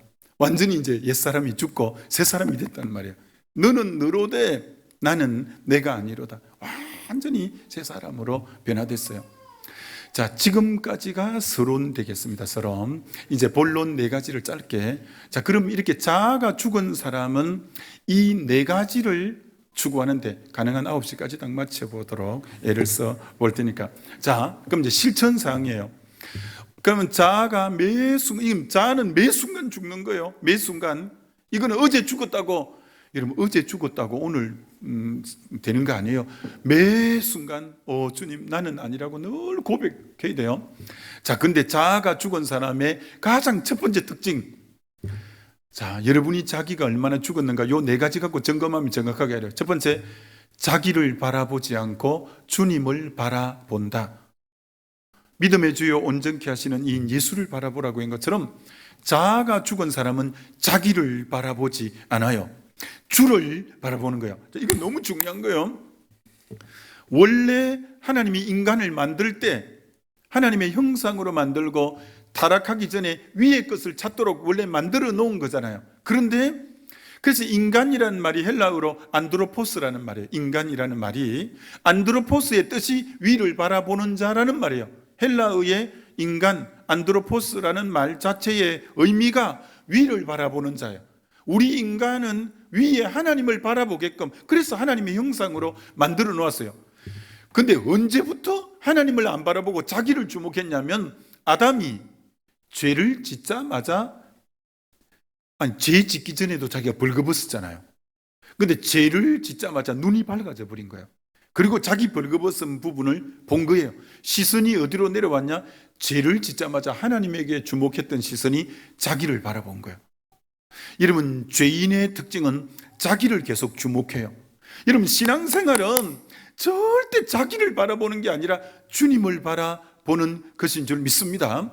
주님을 바라보는 거예요. 자기 바라보면 안 돼요. 주님을 바라봐야 돼요. 여러분 중에 옛날 부흥사들은 막 이렇게 했잖아요. 그러면서 이런 얘기도 했잖아요. 오늘 당장 죽어도 천국 갈 사람 손 들어봐요 막 하면서 막 했잖아요. 손 들어보라고. 옛날에는 부흥사들이 막 그렇게 약간 막 윽박 지르고 잘했는데 그런데 오늘 당장 죽어도 구원 얻은 사람 손 들어봐요 라고 했을 때 앞에 보통 장로님이 주로 앉잖아요. 근데 장로님이 손을 드는가 안 드는가 뒤에 성도들이 보고 있다가 장로님도 손을 잘 안 들어. 에이, 저 장로님도 잘 안 드는데 뭐 내라고 어떻게 들겠노 하고 자기도 안 들어. 자, 여러분 보세요. 지금 죽어도 여러분에게 지금 질문했다고 속으로 가정하고 속으로 대답해 보세요. 지금 당장 죽어도 천국 갈 수 있다고 확신 있는 사람은 손 들어봐요 라고 했을 때 여러분의 시선이 어디로 가는지 아세요? 자기로 싹 가는 거라. 내가 구원 얻을 수 있나? 아침에 한바탕 또 했는데 되겠나 이래갖고 그리고 자기를 바라보면 자신 있을 사람 아무도 없어. 손 마음껏 들 수 있는 사람 아무도 없어. 근데 요러면 손 딱 들 수 있어요. 지금 당장 죽어도 천국 갈 사람 손 들어봐요 딱 했는데 시선이 자기로 안 가고 갈보리산의 십자가에게로 자기 시선이 가서 나는 정말 죄인이지만 내 죄를 전부 대속해서 대신 죽어주신 그 주의 십자가를 바라볼 때 자신 없을 사람 아무도 없어서 여러분의 시선이 주님을 바라보면 지금 죽어도 구원 얻을 사람 하면 손 다 들 수 있어요. 그처럼 자아가 죽은 사람의 특징은 그 시선이 주님만을 바라보는 거야. 여러분 히브리서 12장 2절에 믿음의 주요 온전케 하시는 이인 예수를 바라보자. 이 바라보자를 영어 성경으로 보면 픽스라고 해놨어요. 고정하라. 너 눈을 그리스도에게 주님에게 고정해라. 우리는 주님만 계속 바라봐야 돼요. 여러분 C.S. 루이스가 뭐라고 했냐면 우리는 주를 바라보는 동안만 그리스도인이다. 무슨 뜻일까요? 주님을 바라보는 동안만 그리스도인이다. 여러분 베드로가 마태복음 14장에 그 밤 사경 칠흑같이 어두울 때 배가 역풍을 만나 안 나갈 때 주님이 물 위를 걸어왔을 때 주님이 왔을 때 유령이라 했을 때 안다 내니 두려워 말라 라고 할 때 만일 주시어도 나를 물 위로 오라 하소서. 그래서 오라 했더니 베드로 대단하죠. 물 위로 아니 천길만길 그 흑암 가운데 물 깊이가 그리 되는데 이런 푹 뛰어내린다는. 하여튼 베드로는 좀 담대해. 베드로가 주를 믿고 물에 탁 뛰어내렸잖아요. 그 중력의 법칙에 막 빠져들지도 않고. 그래서 주님을 바라보는 순간 방금 자기를 엄습해오는 물을 저벅저벅 정복하고 밟으면서 가잖아요. 우리 시선이 주님을 바라보는 동안은 주님이 나와 함께 하시고 나를 지키시고 보호해 주시는 줄 믿습니다. 그런데 주님이 그 자리에 계속 계셨는데 베드로 시선만 주님 안 바라보고 물결을 바라보고 자기를 내가 왜 이러노 지금 왜 물을 걷고 있지? 어이구 저 파도가 얼마나 크냐 하고 시선이 주님으로 떼지자마자 바로 물 밑으로 빠져 들어가잖아요. 여러분 우리 주님은 인격이라서 여러분이 전심으로 주님을 바라보는 순간은 여러분을 책임지고 바로 인도해 주시는 주님이신 줄 믿습니다. 이게 자아가 죽은 사람의 특징은 늘 주님을 주목하는 거예요. 주님을 주목하는 거예요. 수지라는 데 있잖아요. 수지라는 그 분당 수지 그쪽에 번창된 도시 있잖아요. 거기 영락교회 수석 부목사 하시다가 통합적 장로교회 목사님인데 배승식 목사님이라고 그분이 통합적 교회에 생계책을 해가지고 가장 부흥시킨 목사님이 그 목사님이에요. 참 너무 귀한 분인데 그분 지금 아마 한 4, 5천 명 모일걸요. 예배당도 너무 잘 지고 너무 목회 잘하는 분이에요. 근데 그분하고 교제하면서 그분이 목회를 하다가 좀 어려운 일이 있었어요. 그래 교단에도 이제 사실은 탈퇴도 했고 약간 독립적으로 이제 그렇게 하시는 분인데 굉장히 핸섬하고 젠틀하고 아주 귀한 목사님입니다. 근데 그분이 목회 속에 굉장히 어려움이 있었어. 너무 어려우니까 사모님하고 기도원에 기도하러 간 거예요. 금식 기도하러 너무 힘드니까 너무 힘들어서 기도원에 금식 기도하러 간 거예요. 여러분 너무 힘들면 기도가 안 돼요. 너무 어려운 기가 막힐 일이 있으면 기도원에 금식하면서 두 내외가 기도하려고 해도 기도 줄이 안 잡히고 기도가 안 되는 거예요. 그러니까 기도가 안 되니까 기도원 뒷산을 부부가 힘도 없이 금식했으니까 터들 뒷산을 이렇게 걸어 올라가는데 그때가 봄인데 가을처럼 낙엽이 떨어질 때가 아닌데 손바닥만한 넓적한 낙엽이 가는 길에 하나 떨어져 있는 거라. 그 자기도 모르게 무심결에 엎드려서 낙엽을 주워 들었는데 벌레가 이 넓은 낙엽 가운데 벌레가 송송송송 먹어서 구멍이 뻥 뚫려 있는 거예요. 여러분 어떻게 응답받는지 보세요. 이분들이 너무 괴로워서 기도원에 기도하러 갔는데 그 순간 응답이 되는 것을 보세요. 그래서 이 낙엽을 자기도 모르게 손바닥에 이렇게 얹었어. 이게 상처난 구멍으로 낙엽에 구멍이 송송송 난 밑으로 손바닥이 보이잖아요. 구멍이 났으니까. 그리고 두 번째 낙엽을 들여서 옆에 가는 사모님 얼굴을 비추니까 구멍단 그 모습으로 상처난 모습으로 사모님 얼굴이 상대방이 보이잖아요. 그리고 자기도 모르게 낙엽을 들어서 저 새파란 하늘을 바라봤더니 상처난 구멍 속에 하늘이 새파랗게 보이는 거예요. 그게 그만 기도 응답이 됐어. 바로 기도원에서 바로 내려온 거야. 그럼 그게 무슨 응답이냐? 하나님이 딱 이렇게 말씀하는 거야. 너 왜 그 상처난 구멍으로 너 자신 바라보니? 너 그러니까 자괴감이 들고, 아이고 이 등신 같은 거 맨날 당하기만 하고 맨날 손해만 보고 난 왜 이렇게 맨날 그럴까 하면서 막 자기가 막 너무 바보스럽고 자기가 너무 얄밉고 싫은 거야. 그리고 그 상처난 구멍으로 상대방, 자기를 힘들게 하는 상대방을 본 게 막 원한과 미움과 막 죽이고 싶은 마음이 막 들고 막 분한 마음이 드는 거예요. 근데 그 상처난 구멍으로 주님을, 하늘을 바라보고 주님을 바라봤더니 너무 선명하게 주님의 임재와 주님이 뚜렷하게 보이는 거예요. 주님이 책망한 거예요. 너 왜 지금 이 상처난 모습으로 너 바라보니? 그게 너가 너무 바보 같고 등신 같고 너 너무 괴롭지, 죽고 싶지. 너 상대방 바라보니까 죽이고 싶고 너무 싫고 밉고 그러지. 왜 너 상처난 모습으로 주님 안 바라봐? 그래서 이분이 그 순간, 주님을 딱 바라보는 순간 문제가 해결된 거야. 여러분이 어떤 어려움이 있을 때, 여러분 자신 그 지금 괴로운 힘든 것 같고 여러분 바라보면 너무 힘들어. 난 바보 같고 등신 같고 맨날 당하는 것 같기만 하고. 근데 여러분이 상처난 모습 같고 여러분에게 상처 준 사람 바라보면 막 분노가 치밀고 막 미움과 악함이 치오르나 막. 근데 그 상처났기 때문에 하늘이 더 새파랗게 보이는 것처럼 여러분이 주님을 바라보게 되시기를 주의 이름으로 축원합니다. 자아가 죽은 사람은 주를 바라보는 절대, 우리 찬송가에 이 세상 험하고 나 비록 약하나, 세상 너무 험하고 난 비록 약하니까 그까지만 부르면 막 죽고 싶지고 막. 그런데 널기도 힘쓰면 큰 권능 없겠네. 여러분, 세상이 아무리 험하고 나는 약해도 여러분의 시선을 주를 바라보면서 찬송할 때 우리 주님께서 권능으로 여러분과 함께 하실 줄 믿습니다.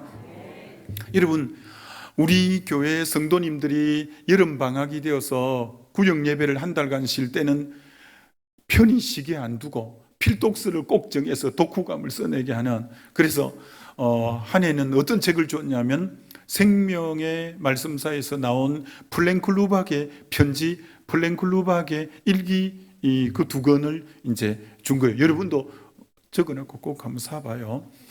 이런 플랭크 루박은 선교사가, 미국에서 선교사를 제일 많이 보내는 나라가 미국이잖아요.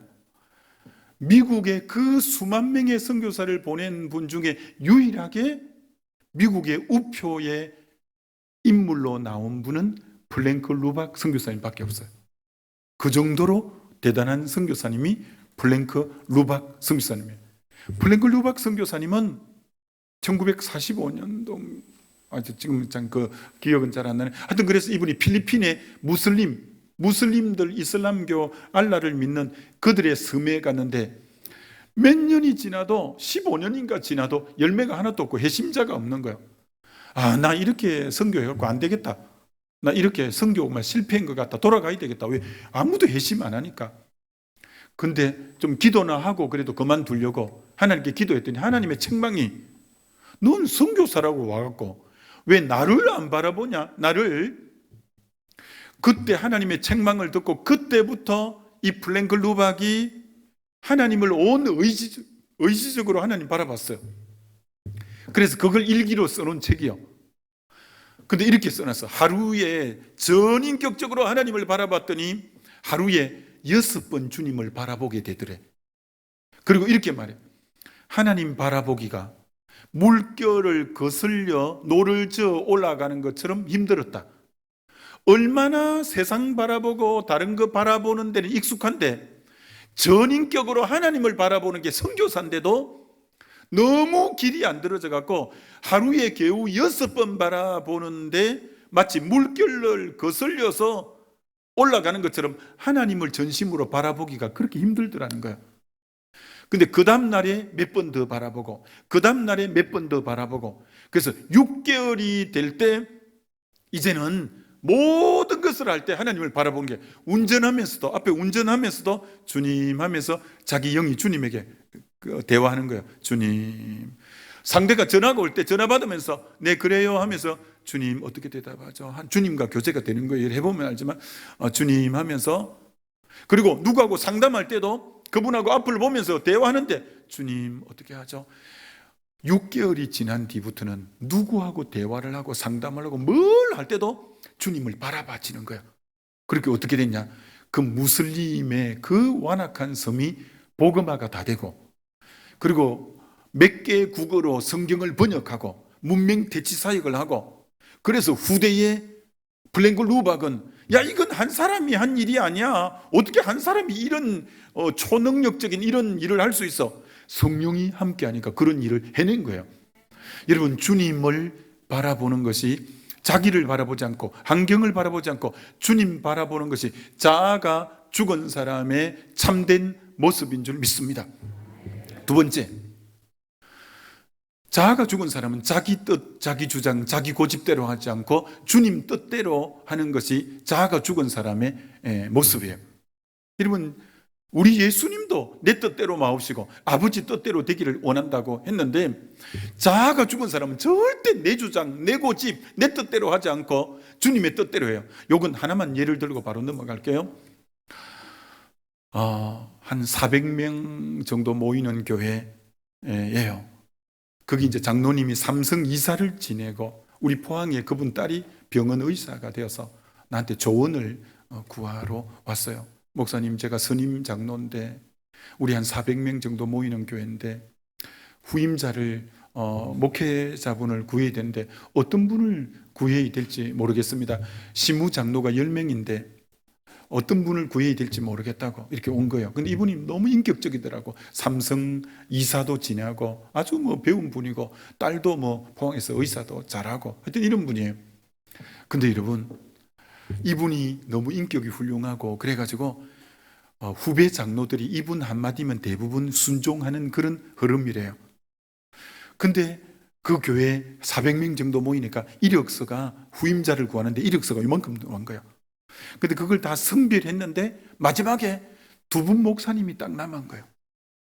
두 분 목사님 남아서 시무장로 10명이 투표를 했는데 공교롭게 5대5가 나왔어. 5대5가 그게 6대4라도 이리 나와야 뭐가 될 건데 5대5로 나오니까 이게 이 장로님이 어떻게 했냐면 일주일 새벽 기도하고 그 다음 주일에 한 번 더 의견을 모아봅시다. 그거 참 잘한 거잖아요. 그럼 기도를 한 주간 더 해야 돼요. 기도를 합시다. 이렇게 한 거예요. 근데 이상한 일이 벌어졌어요. 수요일 날 이분이 늘 새벽 기도하는데 수요일 날 한 번도 자기는 하나님의 음성을 들은 적이 없대요. 자기는 비 목사님이 꼭 부임하셔야 우리 교회 부흥한다고 믿고 있는 분이었어요. 근데 수요일 날 갑자기 기도하는데 하나님이 이 장로 이렇게 부른 거예요. 내 뜻이 B 목사가 아니라 내 뜻이 A 목사면 너 어떻게 할래? 이러는 거예요. 내적인 음성이. 그러니까 자기는 한 번도 A 목사님이 와야 된다고 생각을 해본 적이 없어. 오직 B 목사님이 와야 우리 교회를 부흥시킬 거라고 생각한 거예요. 근데 하나님이 느닷없이 이 장로 네 뜻이 B인데 내 뜻이 A라면 너 어떻게 할래? 이렇게 묻는 거예요. 하나님이. 그래도 자기가 A는 한 번도 생각해 본 적이 없고 마음에 다 B로만 꽉 차 있기 때문에 선뜻 하나님의 뜻이면 그렇게 해야죠. 이 대답이 안 나오더래요. 15분 정도 끙끙거리면서 계속 하나님께 응답을 못하고 자기가 반응해야 되는데 왜? 자기의 생각이 전환돼야 되는데 자기는 B라고만 오직 생각하고 있는데 하나님이 A라면 내 뜻이 A라면 너 어떻게 할래? 라고 묻는 거예요. 그러니까 15분 정도 끙끙거리다가 하나님의 뜻이 정작 A라면 제가 어떻게 하겠어요? B를 내려놓고 A를 담임 목사님으로 모셔야죠. 이렇게 대답했대요. 근데 하나님의 음성이 두 번째 또 들렸대요. 이 장로, 그러면 자네가 선임 장로니까 B 목사님이 담임 목사로 오는 것처럼 네가 원치 않았는 A 목사가 담임 목사로 오면 마치 비 목사님이 온 것처럼 네가 나가서 환영하고 그의 목회의 동력자가 되겠느냐라고 묻는 거예요. 그건 더 못하겠어. 지금 자기는 A에 딱 꽂혀 있는데 자기가 막 자기 뜻을 꺾어서 하나님 뜻이면 A 목사님을 모셔야지까지는 양보를 했는데 A 목사가 오면 자기가 원했던 B 목사가 오는 것처럼 섬기고 그의 사역에 전적으로 동력하고 해줄 수 있겠느냐 묻는데 몇 분을 끙끙거리면서 쏘가리를 했냐면 30분 동안 대답을 못하고 끙끙거리다가 엉엉 울면서 그게 자기가 부서지는 시간이에요. 자아를 깨뜨리는 시간, 자기 뜻을 깨뜨리는 시간이에요. 엉엉 울면서 하나님, A 목사님이 정 하나님의 뜻이라면 알겠습니다. B 목사님이 오시는 것처럼 제가 나가서 제일 환영하고 제가 그분의 사역에 전적으로 동력하겠습니다. 그렇게 응답이 이제 된 거예요. 그리고 드디어 다음 주일이 되어서 자기 간증을 10명의 장로님들에게 한 거예요. 그러니까 두 말도 없이 A 목사님을 모시게 된 거예요. 자, 이 교회가 A 목사님을 모시는 데는 최소한 5분 이상은 자기의 뜻을 꺾은 거예요. 그리고 3년 뒤에 만났는데 교회가 두세 배로 부흥이 됐대. 난 당연하죠, 장로님. 그래서 왜? 자기의 뜻을 꺾고 자아가 깨어지는 곳에 주의 영이 임하고 주님이 역사하는 거야. 여러분이 교회를 섬겨갈 때 본질이 아닌 진리 문제는 코피가 터져도 박이 터져도 싸워야 되지만 본질의 문제가 아닌 것은 A 목사, B 목사는 본질은 아니잖아요. 그런 것은 여러분의 뜻을 꺾을 줄 알 때, 자아를 깨뜨릴 줄 알 때, 자아가 깨어지면 그 교회는 하나님이 쉽게 역사하는 거예요. 이거 분명히 포항교회에 있을 때 부흥이 많이 됐다고 했잖아요. 거기 장로님이 여러분인데 교회가 너무 부흥이 되니까 당회를 해서 뭘 했냐면 이대로는 안 되겠다 교회를 증축하자고 했어요. 그때 재정이 10억이 있는데 10억을 더 대출해서 20억을 들여서 앞으로 1000석인 예배당을 1500석으로 마당 쪽으로 달아내자고 합의가 다 됐어요. 그리고 서울 건축사를 불러서 주일 오후에 당회하면서 사인 다 했어요. 그리고 이제 그 건축사가 와서 이제 500석을 더 늘리기로 다 합의가 되었어요. 그런데 이제 마치고 집에 돌아갔잖아요. 제가 한 번도 그런 일이 없는데 밤에 잠이 안 오는 거예요.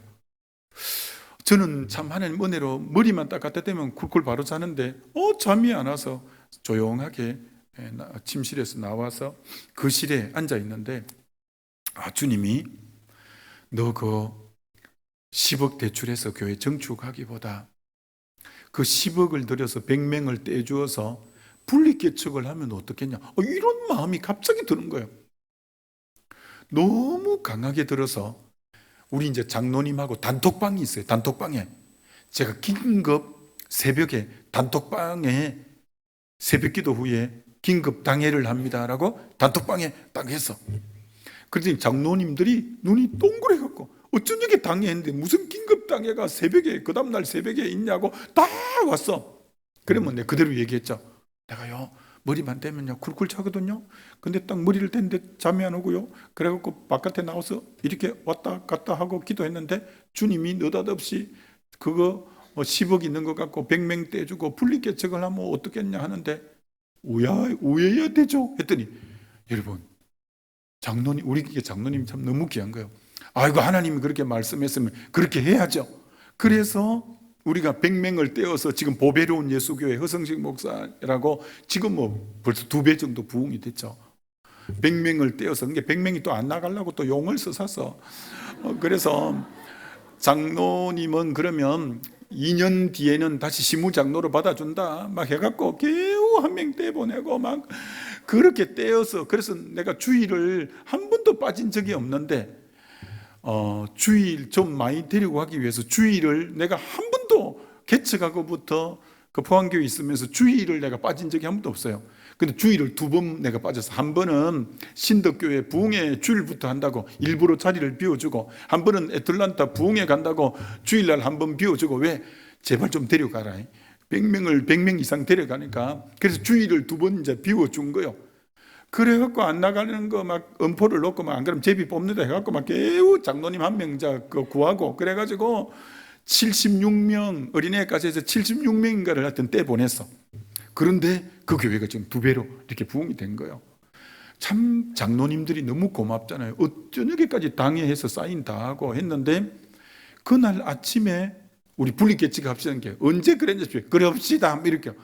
여러분, 잘 되는 교회는 자기 뜻을 중직자들이 꺾고, 그게 본질이 아닌 이상은 여러분이 뜻을 자아를 꺾고 하나로 모두어 줄 때 그 교회가 부흥되는 역사가 일어나는 줄 믿습니다. 3번째, 자아는 어떻게 꺾나? 자기 힘으로 섬기지 않고 성령의 능력으로 섬기는 것이 자아가 죽은 특징이에요. 자기 힘으로 섬기면 안 돼요. 성령의 능력으로 섬기는데 눈이 열려야 돼요. 여러분, 모세가 40일 때 그는 뭐 애굽의 문물을 겸비하고 40이니까 혈기방장하고 왕자고 애굽의 권력을 뒤에 업고 자기 동족을 구해보겠다고 얼마나 또 좋은 뜻이에요. 근데 그때는 전적으로 자기 힘 갖고 하려고 해서 자기 힘 갖고. 여러분, 자기 힘으로 하면 주님 역사 안 해요. 역사 안 해요. 그래서 자기 힘으로 하려고 하다가 애굽 한 사람 쳐 죽이고는 도망자가, 살인자로 도망자가 돼서 미디안에 40년간 푹푹 이제 광야 생활하잖아요. 그래서 80일 때 완전히 하나님이, 광야는 힘을 빼는 시간이에요. 자아가 죽는 시간이에요. 그래서 80일 때 하나님이 가서 모세야 떨기나무 불꽃 가운데 불렀어요. 내가 너를 통해 너 동족을 구원하겠다니까. 하나님이, 모세가 영어로 이렇게 말합니다. I am nothing. 난 아무것도 못해요. 난 안 돼요. 난 입이 둔해요. 계속 못한다 해서 하나님이 약간 걱정해서 너무 숨을 팍 주겠나 내가. 너무 힘을 팍 뺀다 이거. 뭐 도저히 이제 못한다는 거야. 여러분, 하나님은 언제 역사하냐면 40일 때는 I am something. 난 뭔가 할 수 있다고 했어요. 자기가 뭔가 할 수 있다 때는 하나님은 역사 안 해요. I am nothing 이라고 할 때 하나님이 함께 함으로 그때 I am everything, 모든 걸 할 수 있는 사람이 되게 해요. 이거 광야를 통해서 경험해야 돼요. 여러분이 뭔가 할 수 있다 할 때는 주님이 절대 함께 하지 않아요. 전적으로 자기를 내놓고 난 아무것도 아닙니다라고 2손 들 때 I am nothing이라고 할 때 성령이 여러분을 통해서 여러분 모든 걸 I am everything, 모든 걸 할 수 있는 그런 능력 주시게 될 줄 믿습니다. 그래서 하나님이 들어 쓰는 사람은 이 학교 나온 사람을 들어 써요. 여러분, 이 학교 나왔는지 보세요. 이 학교는 정말 명문 학교예요. 어느 학교냐? 광야학교. 광야학교 출신만 하나님이 들었어요. 광야학교 출신.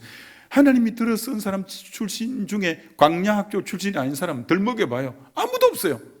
모세, 엘리야, 다윗, 사도 바울, 다 하나님이 엘리야를 위해 쓴 사람은 광야 출신이에요. 광야에서 철저하게 자아를 내려놓고 자기 힘을 빼는 시간을 거친 뒤에 하나님이 온전히 들어 쓰는 거예요. 여러분이 아직도 뭔가 할 수 있다고 하면 하나님 역사 못해요. 하나님 역사 못해요. 자, 마지막, 자아가 진짜 죽은 사람은 자기의 영광을 위해서 일하지 않고 오직 하나님의 영광을 위해서 일하는 사람이에요. 정말 이거 너무 중요해요. 너무 중요해요. 여러분, 정말 오늘 한국 교회가 자기 영광을 위해서 난 너무 안타까워요. 너무 안타까워. 총회장 해도 막 서로 총회장 하려고, 막 총장 해도 막 서로 총장 하려고, 하여튼 막 장자리 있으면 막 내미는 거예요. 희생하는 자리, 보이지 않는 자리는 아무도 안 가려고 하고, 얼굴 나오고 인물 내는 자리는 한국 교회가 미어 터져요. 신문에 대문짝처럼 얼굴 내고. 그래서 그걸 요한복음에 다 기록해놨어요. 너희가 사람의 영광을 하나님 영광보다 더 원하는, 좋아하는구나. 너희가 서로 영광을 취하고 하나님께로부터 오는 영광을 구하지 않는구나. 오늘 여러분은 정말 그러면 안 돼요.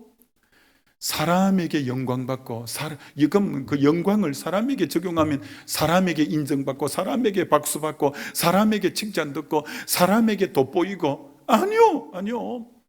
우리는 주님에게만 영광받고, 여러분이 아무리 섬겨도, 누구 몰라줘도 섭섭해하지 말아요. 우리나라는 막 얼마나 섭섭이 많은지, 예배 마치고 저 골목에 욱 나가면 섭섭이 부르면 전부 자기인 줄 알고 돌아본다. 아이고, 그 정도로 섭섭이가 많아. 얼마나 섭섭한 게 많은지. 섭섭하지 말아요. 하나님은 여러분이 하신 모든 걸 기억하시는 줄 믿습니다. 자기가 영광 받으려고 하면 안 돼요. 영광 받으려고 하면 안 돼요. 이러면 하나님이 이스라엘 초대왕 사울을 버렸잖아요. 왜 버렸는지 아세요? 아말렉을 진멸하라고 했더니 아말렉이 승리하고 난 뒤에 자기 기념비를 세웠다고 했어요. 강개토왕비, 진흥왕비처럼 자기 이름을 사울이 이겼다고 자기 기념비를 세웠어요. 아니, 하나님의 능력으로 이겼는데, 사무엘은 블레셋을 이기고 난 뒤에 동일하게 비석을 세웠는데 비석 이름이 에벤에셀, 하나님이 여기까지 도우셨다는 비석이에요. 둘이가 전쟁을 승리한 건 똑 마찬가지인데, 하나는 자기 이름을 내는 자기 기념비, 하나는 에벤에셀, 하나님이 여기까지 도우셨다는 에벤에셀. 여러분은 아무리 충성해서 열매가 많을지라도 여러분이 세워야 될 비석은 에벤에셀 비석인 줄 믿습니다. 자기 기념비 세우면 안 돼요. 자기 기념비. 그럼 망해요. 제가 장로교 가서 집회했는데 이 설교를 했거든요. 그랬더니 제가 설교를 딱 마치는데 담임 목사님이 딱 나오더니, 여러분, 교회 마당에 비석 뽑읍시다. 내가 책임지겠습니다. 아마 그 공로자 비석이 있는 모양이라. 교회는 그런 비석 세우면 안 됩니다. 그런 비석 세우면 안 됩니다. 여러분, 목회해보면 어떻게 하면 성도들이 헌금을 많이 하고 이런 거 좀 알잖아요. 그런 식으로 헌금 거두면 한국 교회가 질이 떨어집니다. 그러면 안 됩니다. 이런 식으로 헌금하면 당신 이름으로 교육관 이름 지어줄게, 당신 호를 따서 해줄게, 그 사람 자아를 부추겨 주면서 헌금 많이 내라는 거, 이런 식으로 하면 한국 교회 망해요. 예수 이름 때문에 감사해서 헌금하는 거야 뭐 많이 해도 누가 말리겠어요. 좀 많이 해봐요. 그거야 괜찮지만, 자기 이름을 높여줄 테니, 당신 어떻게 해줄 테니 헌금 많이 하라는 식의, 그럼 한국교회 질을 너무 떨어뜨리잖아요. 한국교회가 그런 데가 어디 있어요. 제가 어느 큰 기도원에 갔더니 너무 기도원을 예쁘게 잘 꾸며놔서 나무도 너무 밑줄밑줄한 나무를 쫙 심어놔서 보기 좋게. 그래서 제가 나무에 보니까 명찰이 다 붙어있어요. 난 나무 품종 이름인 줄 알았어. 품종 이름인 줄 알아. 가봤더니 김건사, 박집사, 박장로 다 이름 있더라고. 목사는 보면 알잖아요. 요거 내면 자기 이름표 붙여준다 했구나. 그런 식으로 목회하면 안 돼요. 그런 식으로 목회하면 안 돼요. 그러면 빨리 헌금 모금하기는 쉽지. 이름표 붙여준다니까. 그렇게 저급한 기독교가 되면 기독교 망해요. 그렇게 하면 망해요. 안 돼요. 그렇게 하면. 절대 교회는 사람 이름 내는 데 아니에요. 오직 우리 주 예수 그리스도의 이름만이 높아져야 되는 것이 교회인 줄 믿습니다. 제가 얼마 전에 햇불 재단에 가서 저 양재동에 있는 그 최순영 대한생명 그분이 세운 햇불 재단에 가서 설교하러 갔는데, 그 설교는 선교사와 이런 분이 3천 몇백 명이 듣는데요. 그래서 외국에 있는 분도 듣고 막 매일 오고 이랬는데, 거기 이제 최순영 63빌딩 그때 회장 부인 이형자 여사가 권사님이 그거 책임자인데, 이번에 갔더니 그분의 며느리가 아주 똑똑하고 이쁜 며느리가 있더라고요. 그분이 이제 대표를 맡아서 제가 갔더니 이제 그렇게 자기 그 사무실로 인도해서 교제하고 했는데, 여러분, 그 최순영 회장이 김대중 정권 때 외화 밀반출이라는 제명을 뒤집어서서 23개 계열사를 다 빼앗겼어요. 그리고 구속되었어요. 이분이 감옥에서 억울해가지고 잠을 못 이루어서, 자기가 어떻게 일군 기업인데 외화 밀반출이라는 제명을 정권 바뀌면 꼭 그런 희생타 기업들이 나오잖아요. 그래갖고 다 빼앗긴 거예요. 너무나 억울해서 잠을 못 자고 그렇게 있는데 하나님이 그분에게 음성을 들려줬대요. 그 간증하는 부분 나와요. 이렇게 하잖아요. 너 한국 교회를 위해서 이것저것 한다고 했는데 그거 내 영광을 위해서 했니? 너 이름, 너 영광 위해서 하지 않았니? 하나님이 그렇게 하더래요. 그래서 자기가 그 감옥에서 막 너무너무 회개했대요. 야, 내가 최후심판대 앞에 가서 이 소리 들었으면 어떻게 할 뻔했노? 여기서 지금 감옥에서 하니까 회개하고 내가 이제 주님 위해서 바로 살 수 있지. 이걸 최후심판대 앞에 가서 이 말 들었으면 어떻게 할 뻔했노? 어떻게 할 뻔했노? 여러분, 참 우리 자신도 조심해야 돼. 저도 조심해야 되고.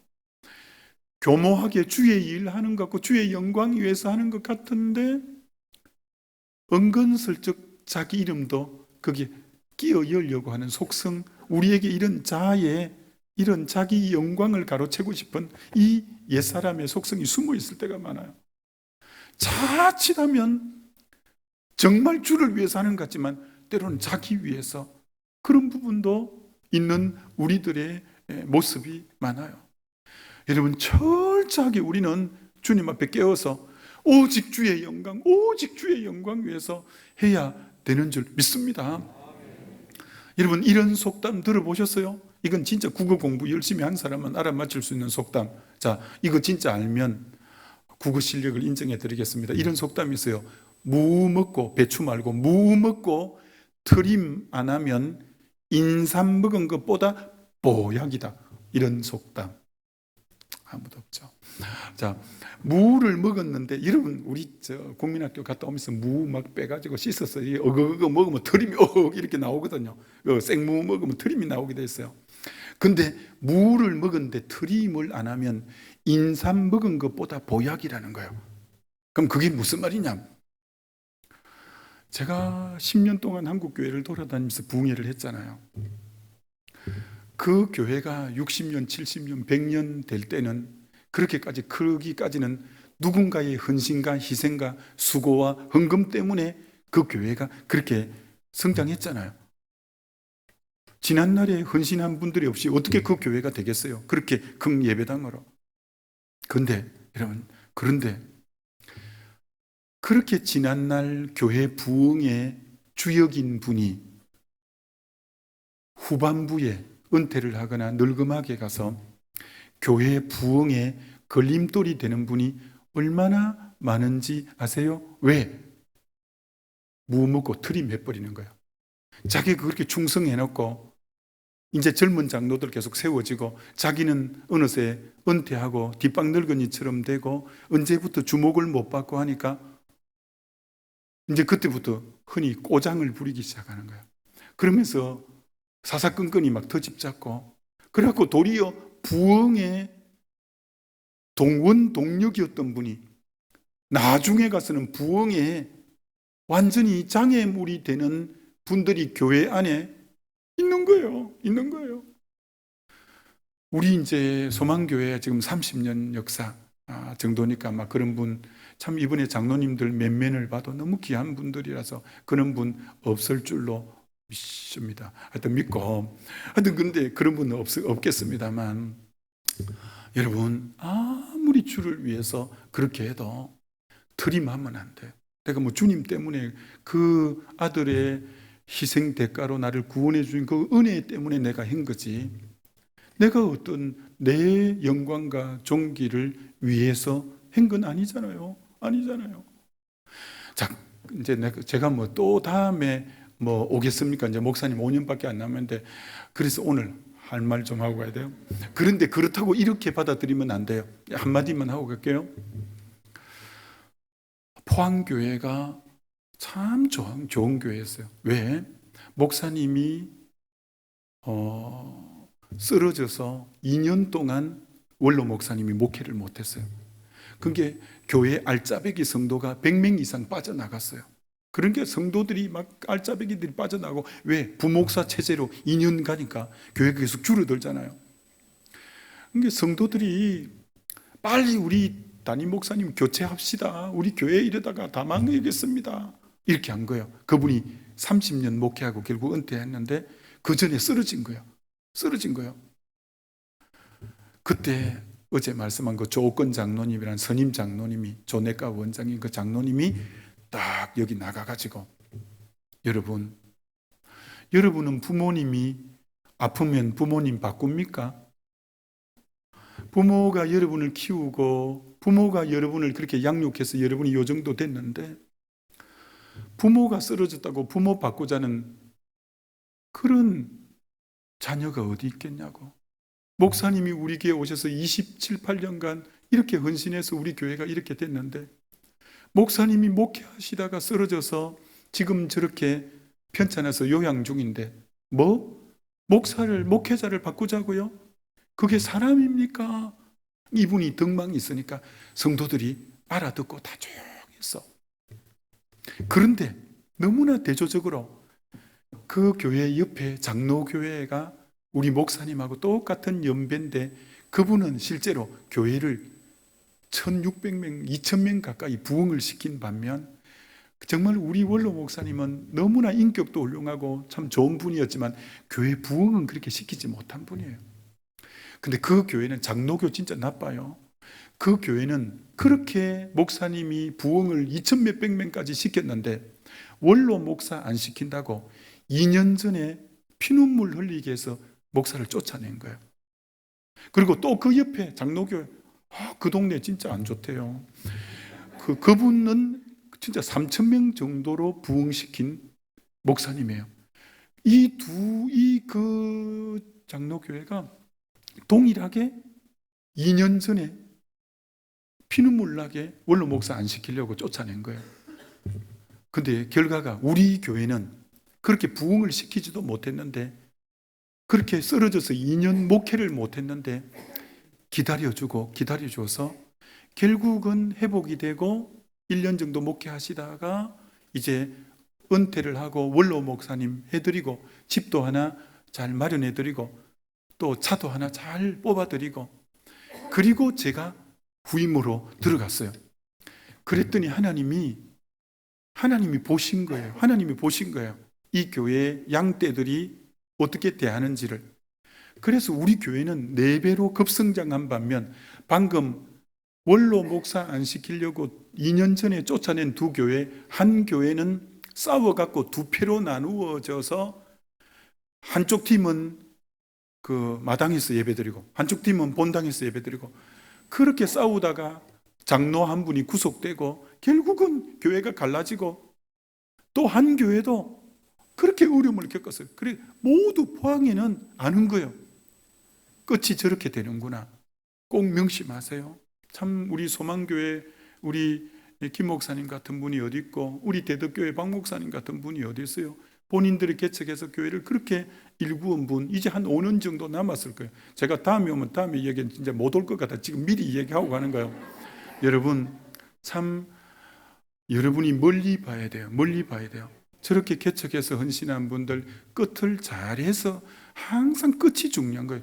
끝을 잘해서 보낼 때 이 교회의 그 다음 후임과 그 모든 것에 복을 하나님이 주실 줄 믿습니다. 그래 복을 받아요. 그렇지 않고 그거 조금 아끼겠다고 발발발 떨어갖고, 그거 조금 원로 안 시켜서 매달 월급 얼마 안 나간다고 그거 아끼려고 하다가 풍비박산이 된 거예요. 그래서 다 소문이 났죠. 성결교회 보라고. 저 성결교회 저렇게 하니까 복을 받지 않냐고. 여러분이 이제 5년 뒤에 두 분 다 은퇴하실 때 끝 마무리는 참 개척해서 여기까지 온다는 거, 그거 쉬운 게 아니잖아요. 저도 개척해봐서 알잖아요. 언제나 끝 마무리는 항상 잘해서, 항상 만남보다 더 중요한 건 헤어짐이에요. 헤어짐을 복을 빌고 헤어지게 해야 두고 계속 축복하고 그러잖아요. 그렇게 했는데 그거 발발 떤다고 피눈물 나게 해서 보내면 두고 그곳에 어떻게 하나님이 축복하겠어요? 이게 장로님들이, 교회 중심 멤버들이 통이 커야 돼요. 믿음으로. 은가금이 하나님의 것인데, 제가 절대 하나님이 기뻐하는 방향으로 여러분이 마음을 쓸 때 그곳에 하나님의 임재와 축복이 함께하는 줄 믿습니다. 아무쪼록 여러분, 마태복음 21장에 예수님이 나귀를 타고 예루살렘 입성하는데 그 여러분, 예수님이 입성하니까 호산나 하면서 나뭇가지를 꺾고 겉옷을 갖고 막 사서 호산나 호산나 하잖아요. 그건 누구 보려고 그 길 연도에 쫙 서 있죠. 메시아인 예수님 오신다고. 근데 거기 한 분도 나귀 보려고, 나귀 타고 가셨는데 나귀 보려고 나와 있는 사람 아무도 없어요. 나귀 보려고. 근데 나귀가 착각하는 거라. 자기가 태운 예수님 때문에 사람들이 나왔는데, 와, 낙이 태어나서 이런 거 처음이네, 들라고 처음이네. 어떻게 사람들이 이렇게 나보기 위해서 많이 나왔어?